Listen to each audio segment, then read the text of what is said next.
अस्सलामुअलैकुम दोस्तों आज के इस वीडियो में हम बात करने वाले हैं कि वो कौन से 11 कन्फर्म खिलाड़ी होंगे जो वर्ल्ड कप 2019 के सबसे बड़े टाकरे पाक भारत टाकरे में कौमी टीम का हिस्सा होंगे।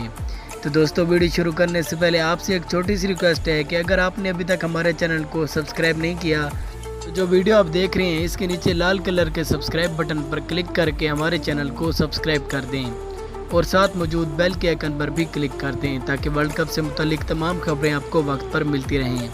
तो आपका कीमती वक्त जाए कि बिना वीडियो शुरू करते हैं। दोस्तों अगर हम पाकिस्तान की कंफर्म प्लेइंग 11 की बात करें तो ओपनिंग का आगाज़ फ़खर जमान और इमाम उल हक करेंगे, जबकि 1 डाउन पर बाबर आजम आएंगे। इनके बाद चौथे नंबर पर मोहम्मद हफीज़ आएंगे, जबकि 5वें नंबर पर कप्तान सरफराज अहमद आएंगे। 6ठे नंबर पर आसिफ अली और 7वें नंबर पर शुएब मलिक आएंगे। इसके बाद 8वें नंबर पर शादाब खान आएंगे, जबकि 9वें नंबर पर हसन अली आएंगे। 10वें नंबर पर मोहम्मद आमिर टीम का हिस्सा होंगे, जबकि 11वें नंबर पर वहाब रियाज भी टीम का हिस्सा होंगे। तो दोस्तों ये हैं वो 11 कन्फर्म खिलाड़ी जो इंडिया के खिलाफ पाकिस्तानी टीम का हिस्सा होंगे।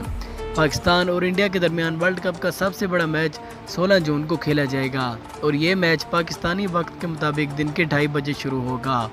अगर हम टीवी चैनल्स की बात करें तो आप ये मैच पाकिस्तान के टीवी चैनल्स वीडियो स्पोर्ट्स और 10 स्पोर्ट्स पर बराह रास्त देख सकते हैं। उम्मीद करते हैं कि आज की वीडियो आपको पसंद आई होगी। अगर पसंद आई हो तो वर्ल्ड कप से मुतालिक तमाम खबरों से बाखबर रहने के लिए हमारे इस चैनल को ज़रूर सब्सक्राइब कर दें। मिलते हैं अगली वीडियो में, तब तक के लिए अल्लाह हाफिज़।